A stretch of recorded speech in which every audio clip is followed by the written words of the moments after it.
Há 2000 anos, primeira parte, capítulo 8, no grande dia do Calvário. Desde a sua altercação com a esposa, fechara-se Públio Lentulus na mais penosa taciturnidade.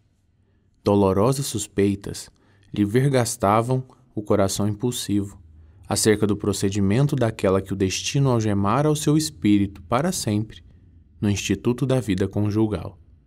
Não pudera compreender o disfarce de que Lívia se utilizara para o encontro com o profeta de Nazaré, pois seu temperamento orgulhoso rebelava-se contra aquela atitude da mulher, considerando a sua posição social um penhor da veneração e do respeito de todos e dando guarida, assim, às mais penosas desconfianças, intoxicado pelas calúnias de Fúvia e Sulpício.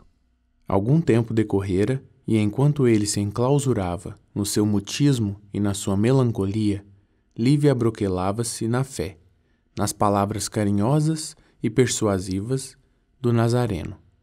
Nunca mais voltara ela a Cafarnaum, com o fim de ouvir as consoladoras prédicas do Messias, mas por intermédio de Ana, que lá comparecia pontualmente, procurou auxiliar, sempre que possível, os pobres que buscavam a palavra de Jesus, na medida dos seus recursos materiais. Profunda tristeza lhe invadia o coração sensível e generoso, ao observar as atitudes incompreensíveis do companheiro, mas a verdade é que já não colocava suas esperanças em qualquer realização do orbe terrestre, volvendo as mais ardentes aspirações para aquele reino de Deus, maravilhoso e sublime, onde tudo devia transpirar amor, ventura e paz, no seio farto de soberanas consolações celestes. Aproximava-se a Páscoa no ano 33. Numerosos amigos de Públio haviam aconselhado a sua volta temporária a Jerusalém, a fim de intensificar os serviços da procura do filhinho, no curso das festividades que concentravam, na época, as maiores multidões da Palestina, estabelecendo possibilidades mais amplas ao reencontro do desaparecido. Peregrinos incontáveis de todas as regiões da província dirigiam-se para Jerusalém a participar dos grandes festejos, oferecendo, simultaneamente, os tributos de sua fé no suntuoso templo. A nobreza indígena também se fazia notar ali, em tais circunstâncias, por intermédio de seus elementos mais representativos. Todos os partidos políticos se arregimentavam para os serviços extraordinários das solenidades que reuniam as maiores massas do judaísmo, encaminhando-se para lá os homens mais importantes do tempo. As autoridades romanas, por sua vez, concentravam-se igualmente em Jerusalém, na mesma ocasião, reunindo-se na cidade quase todos os centuriões e legionários destacados a serviço do império, nas paragens mais remotas da província. Públio Lentulus não desdenhou o alvitre e, antes que a cidade se enchesse de romeiros e exploradores, já ali se encontrava com a família, fornecendo instruções aos servos de confiança, conhecedores do pequenino Marcos, de maneira a estabelecer um cordão de investigadores atentos e permanentes, enquanto perdurassem os festejos. Em Jerusalém, o convencionalismo social não se modificara, notando-se apenas a circunstância de Públio haver dispensado a residência do tio Sálvio, adquirindo uma vila confortável e graciosa em plena rua movimentada, de onde pudesse observar, igualmente, as manifestações populares. As vésperas da Páscoa chegaram com a volumosa preamar de peregrinos de todas as classes e de todas as localidades provinciais. Interessante observar-se, naqueles blocos heterogêneos de povo, os hábitos mais díspares entre si. Caravanas sem conto, revelando os mais esquisitos costumes, atravessavam as portas da cidade, patrulhadas por numerosos soldados pretorianos.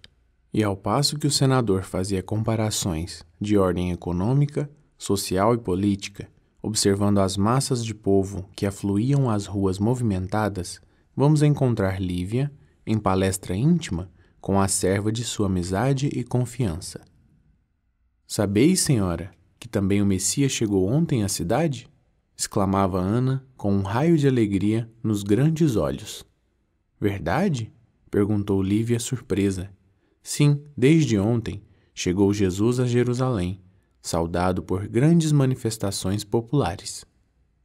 A ressurreição de Lázaro, em Betânia, confirmou suas divinas virtudes de Filho de Deus, entre os homens mais descrentes desta cidade, e acabo de saber que sua chegada foi objeto de imensas alegrias da parte do povo. Todas as janelas se enfeitaram de flores para sua passagem triunfal. As crianças espalharam palmas verdes e perfumadas no caminho, em homenagem a ele e aos seus discípulos. Muita gente acompanhou o mestre desde as margens do lago de Genezaré, seguindo-o até aqui, através de todas as localidades. Quem me trouxe a notícia foi um conhecido pessoal, portador do tio Simeão, que também veio a Jerusalém, nessa grande caminhada, apesar de sua idade avançada. Ana, essa notícia é muito confortadora, disse-lhe a senhora com bondade. E se eu pudesse ir e ouvir a palavra do mestre, onde quer que fosse, mas bem sabes as dificuldades para a consecução deste intento. Entretanto, ficas livre de tuas obrigações e trabalhos, durante a permanência de Jesus em Jerusalém, de modo a bem aproveitares as festas da Páscoa, ouvindo ao mesmo tempo as prédicas do Messias, que tanto bem nos fazem ao coração. E entregando à criada o indispensável auxílio pecuniário, observava que Ana partia satisfeita em demanda das cercanias do Monte das Oliveiras, onde estacionavam massas compactas de peregrinos, entre os quais se notava a presença do velho Simeão, de Samaria. Romeiro desassombrado que não trepidara, apesar da idade avançada, em aderir aos movimentos das peregrinações pelos mais escabrosos e longos caminhos. Em casa de Lentulus, não havia tanto interesse pelas grandes festividades do judaísmo. Um único motivo justificava a presença do senador em Jerusalém, naqueles dias turbulentos, o da busca incessante do filho, que parecia perdido para sempre. Diariamente ouvia os servos de confiança, após as diligências empreendidas, e de instante a instante sentia-se mais acabrunhado por acerbas desilusões, considerando a luta inútil naquelas pesquisas exaustivas e infrutíferas. Na vivenda clara e ajardinada, as horas passavam vagarosas e tristes.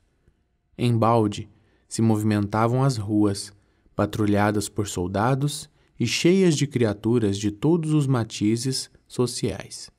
O vozerio das ruidosas manifestações populares transpunha aquelas portas quase silenciosas, como ecos apagados de rumores longínquos. A penosa situação conjugal em que se colocara separava o senador da mulher, como se estivessem irremediavelmente distantes um do outro e destruídos os laços sagrados do coração. Foi a esse retiro de calma aparente que Ana voltou certa manhã, passados alguns dias, a fim de cientificar a senhora da inesperada prisão do Messias. Com a simplicidade espontânea e sincera da alma popular que ela encarnava, a serva humilde historiou, com os mais íntimos pormenores, a cena provocada pela ingratidão de um dos discípulos em virtude do despeito e da ambição dos sacerdotes e fariseus do templo da grande cidade israelita. Amargamente compungida em face do acontecimento, Lívia considerou que, se fosse noutro tempo, recorreria imediatamente à proteção política do marido, de modo a evitar, ao profeta de Nazaré, os ataques das ambições desmesuradas. Agora, porém, reconhecia não lhe ser possível socorrer-se do prestígio do companheiro em tais circunstâncias. Mesmo assim, procurou aproximar-se dele, por todos os modos, embora improficuamente. De uma sala contígua ao seu gabinete, notou que Públio atendia a numerosas pessoas que o procuravam particularmente, em atitude discreta, E o interessante é que, segundo as suas observações, todos expunham ao senador o mesmo assunto, isto é, a prisão inesperada de Jesus Nazareno. Acontecimento que desviara todas as atenções das festividades da Páscoa, tal o interesse despertado pelos feitos do Mestre em todos os espíritos.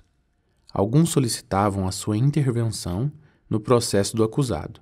Outros, da parte dos fariseus, ligados aos sacerdotes do Sinédrio, encareciam aos seus olhos o perigo das pregações de Jesus, apresentado por muitos como revolucionário inconsciente contra os poderes políticos do império. Debalde esperou Lívia que o marido lhe concedesse 2 minutos de atenção no compartimento próximo do seu gabinete privado. Sua ansiedade tocava o apogeu, quando lobrigou a figura de Sulpício Tarquínios, que vinha da parte de Pilatos solicitar ao senador o obséquio da sua presença, imediatamente, no palácio do governo provincial, a fim de resolver um caso de consciência. Públio Lentulus não se fez rogado.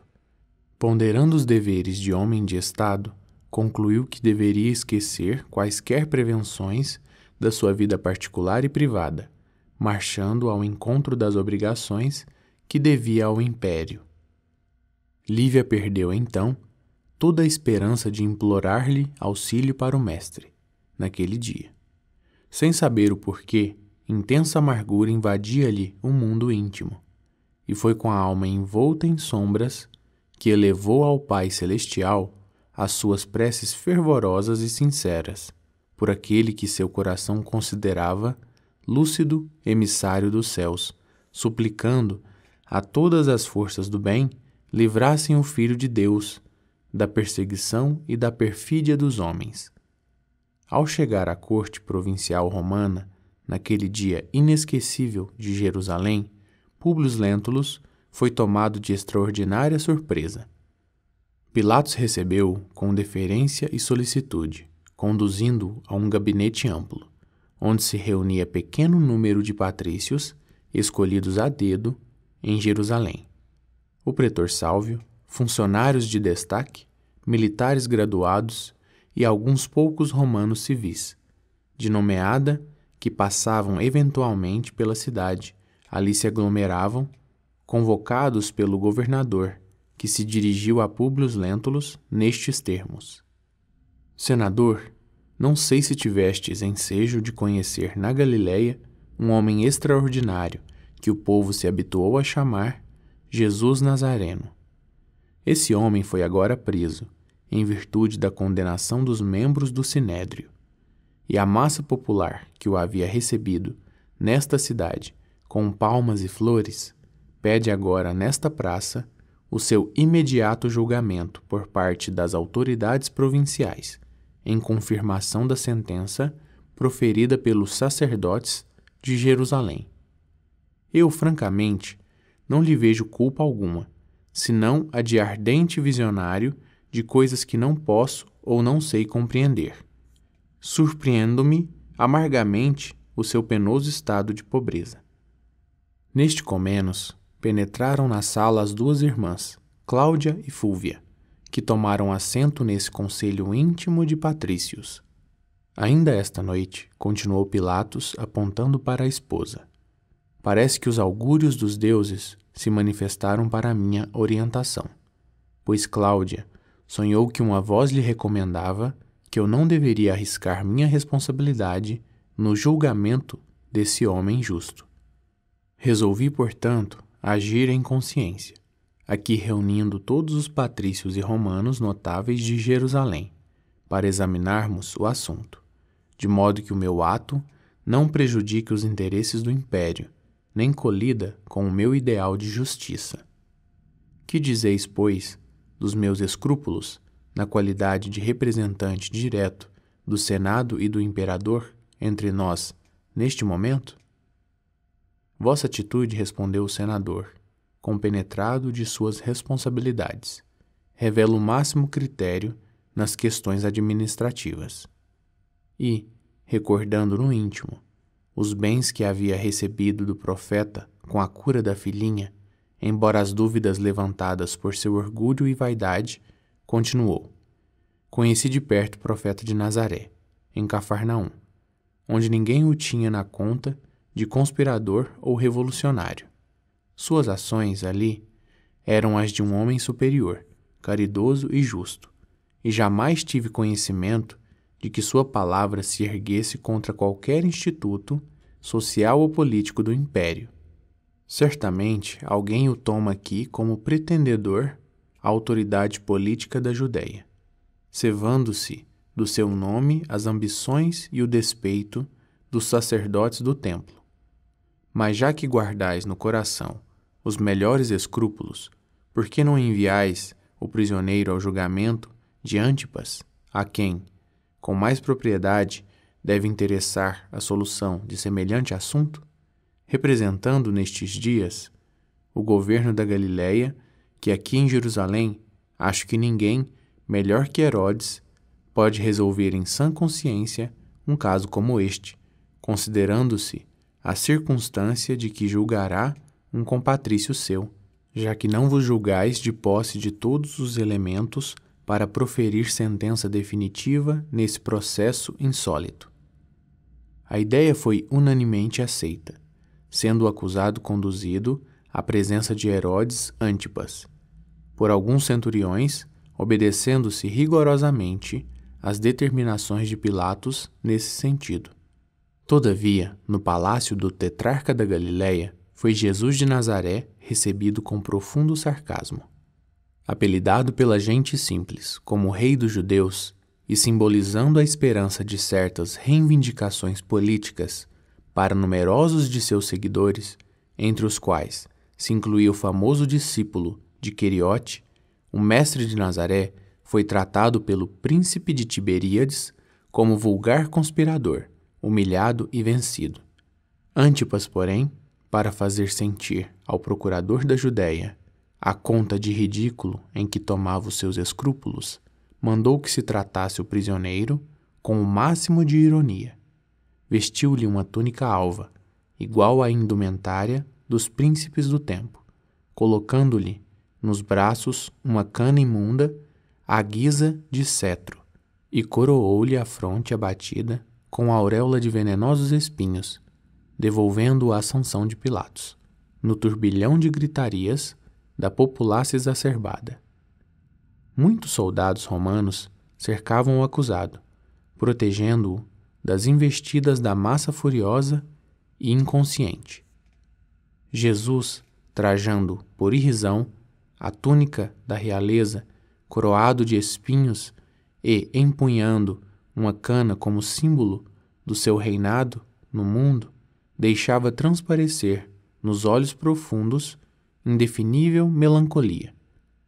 Cientificado de que o prisioneiro era devolvido por Antipas ao seu julgamento, o governador dirigiu-se novamente aos seus conterrâneos, exclamando: Meus amigos, não obstante nossos esforços, Herodes apela também para nós outros, a fim de se confirmar a peça condenatória do profeta Nazareno, recambiando-o com a situação penosamente agravada perante o povo, porquanto, como suprema autoridade em Tiberíades, tratou o prisioneiro com revoltante sarcasmo, dando-nos a entender o desprezo com que supõe deva ele ser encarado pela nossa justiça e administração. Tão amarga situação contrista-me bastante, porque o coração me diz que esse homem é um justo, mas que fazermos em semelhante conjuntura? Da câmara isolada, onde se reunia o apressado e reduzido conselho de patrícios, podiam observar-se os ecos rumorosos da turba amotinada em espantosa gritaria. Um ajudante de ordens do governador, de nome Políbios, homem sensato e honesto, penetrou no recinto, pálido e quase trêmulo, dirigindo-se a Pilatos.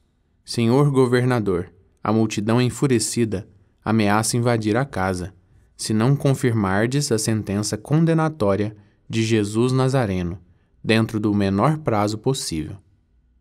Mas isso é um absurdo, retrucou Pilatos emocionado.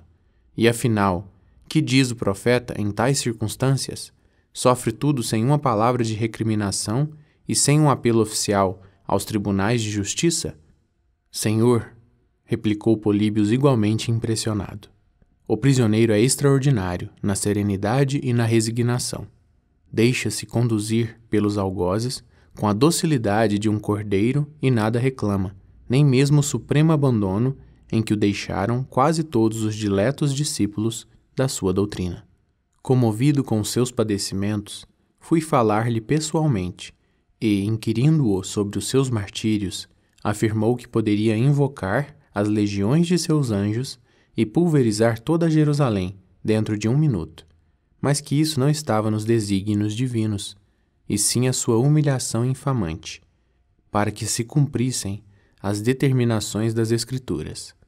Fiz-lhe ver, então, que poderia recorrer à vossa magnanimidade, a fim de se ordenar um processo dentro de nossos dispositivos judiciários, de maneira a comprovar sua inocência, e, todavia, recusou semelhante recurso, alegando que prescinde de toda a proteção política dos homens, para confiar tão somente numa justiça que diz ser a de seu Pai, que está nos céus. Homem extraordinário, revidava Pilatos, enquanto os presentes o acompanhavam estupefatos. Políbios, continuou ele, que poderíamos fazer para evitar-lhe a morte nefanda nas mãos criminosas da massa inconsciente? Senhor, em vista da necessidade de resolução rápida, sugiro a pena dos açoites na praça pública, por ver se assim conseguimos amainar as iras populares, evitando ao prisioneiro a morte ignominiosa nas mãos de acelerados sem consciência. Mas os açoites? Diz Públio Lentulus admirado, antevendo as torturas do horrível suplício. Sim, meu amigo, redarguiu o governador, dirigindo-lhe a palavra com atenção respeitosa. A ideia de Políbios é bem lembrada. Para evitarmos ao acusado a morte ignominiosa, temos de lançar mão deste recurso. Vivendo na Judéia há quase 7 anos, conheço este povo e sei de suas temíveis atitudes, quando as suas paixões se desencadeiam. O suplício foi, então, ordenado, no pressuposto de evitar maiores males. Diante de todos, foi Jesus açoitado, de maneira impiedosa, aos berros estridentes da multidão amotinada. Nesse instante doloroso, Públio e alguns romanos se ausentaram por momentos da câmara privada onde se reuniam, a fim de observarem os movimentos instintivos da massa fanática e ignorante. Não parecia que os peregrinos de Jerusalém haviam acorrido à cidade para as comemorações alegres da Páscoa, mas tão somente para procederem à condenação do humilde Messias de Nazaré. De quando em quando, fazia-se mister o concurso decidido de centuriões desassombrados que dispersavam certos grupos mais exaltados, a golpes de chanfalho. O senador fez questão de aproximar-se do supliciado nas suas provações dolorosas e extremas. Aquele rosto enérgico e meigo, em que os seus olhos haviam divisado uma auréola de luz suave e misericordiosa nas margens do Tiberíades, estava agora banhado de suor sangrento a manar-lhe da fronte dilacerada pelos espinhos perfurantes, misturando-se de lágrimas dolorosas.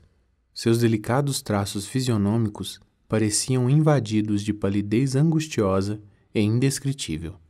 Os cabelos caíam-lhe na mesma disposição encantadora sobre os ombros seminus e, todavia, estavam agora desalinhados pela imposição da coroa ignominiosa.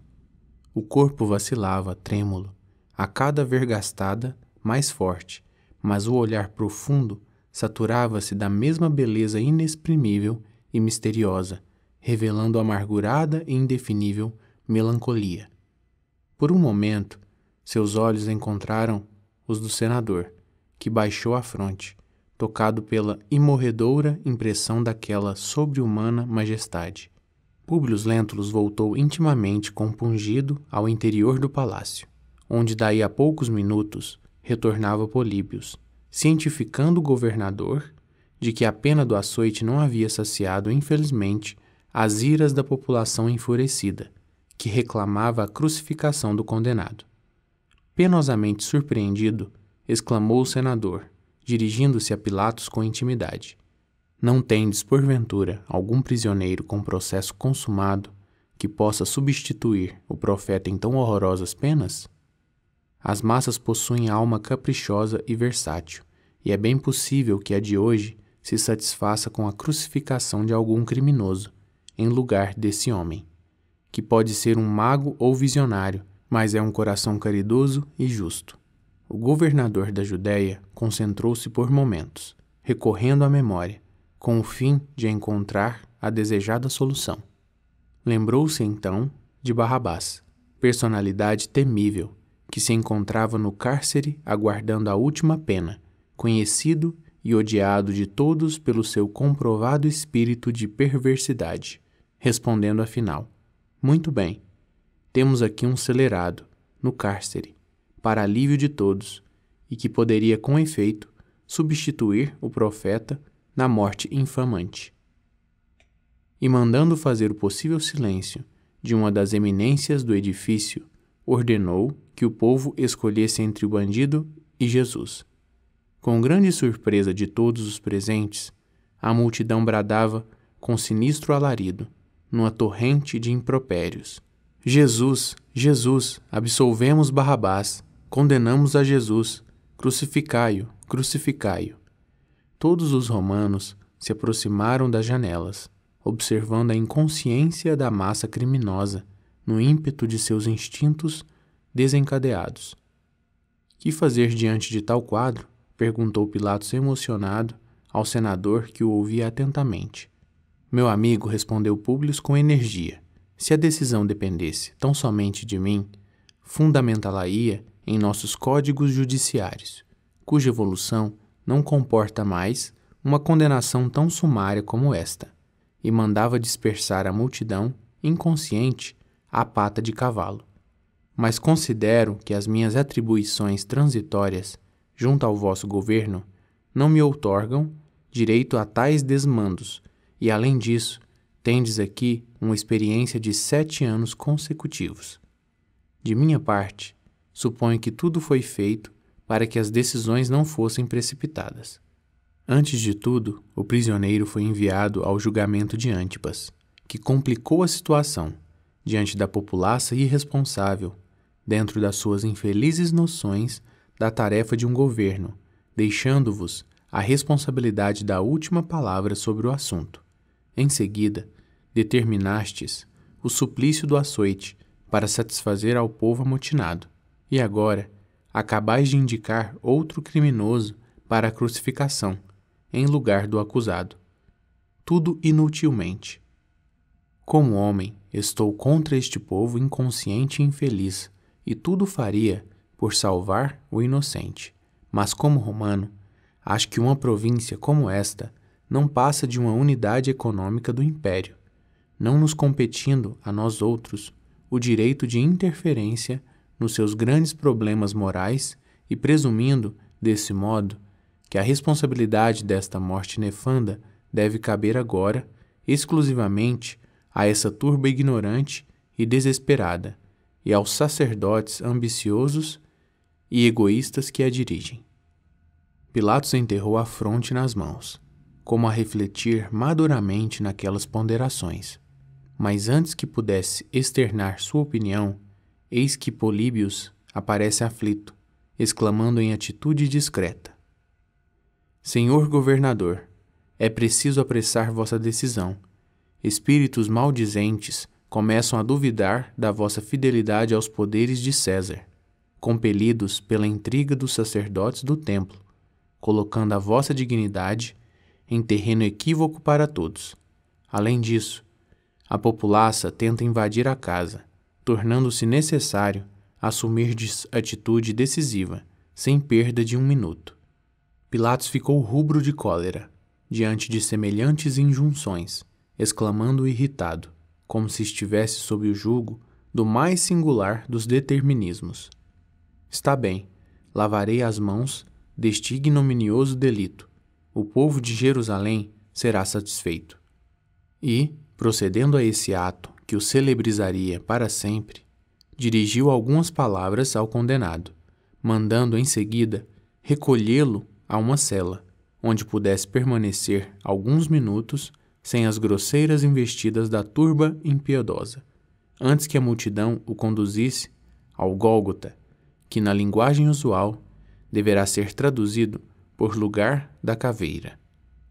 Um só abrasador tornara sufocante e insuportável a atmosfera. Saciada afinal a fúria da multidão nos seus desvairamentos infelizes, numerosos soldados seguiram o prisioneiro, que demandava o monte da crucificação a passos vacilantes sob o madeiro da ignomínia que a justiça da época destinava aos bandidos e aos ladrões. Até o momento de sua saída sob a cruz, ninguém se interessara por ele, junto à autoridade do governador da Judéia. Depreendia daí o senador que, quantos seguiam o mestre de Nazaré nas margens do lago, em Cafarnaum, o haviam abandonado inteiramente. De uma das janelas do palácio, considerou penalizado o desprezo infligido àquele homem que um dia o dominara com força magnética da sua personalidade incompreensível, observando a ondulação da turba enfurecida ao sair o inesquecível cortejo. Ao lado do mestre, não se via mais a carinhosa assistência dos discípulos e seus numerosos seguidores. Apenas algumas mulheres, entre as quais se destacava o vulto impressionante e agoniado de sua mãe, o amparavam afetuosamente no doloroso e derradeiro transe. Aos poucos, a praça extensa aquietou-se ao calor sufocante da tarde que se avizinhava. À distância, ouvia-se ainda a vozearia da plebe, aliada ao relinchar dos cavalos e ao tinir das armaduras. Impressionados com o espetáculo que, aliás, não era incomum na Palestina, reuniram-se os romanos em uma das salas amplas do palácio governamental, em animada palestra, comentando os instintos e paixões ferozes da plebe enfurecida. Daí a minutos, Cláudia mandava servir doces, vinhos e frutas, e enquanto a conversação timbrava os problemas da província e as intrigas da corte de Tibério, mal imaginava aquele punhado de criaturas que, na cruz grosseira e humilde do Gólgota, ia acender-se uma gloriosa luz para todos os séculos terrestres.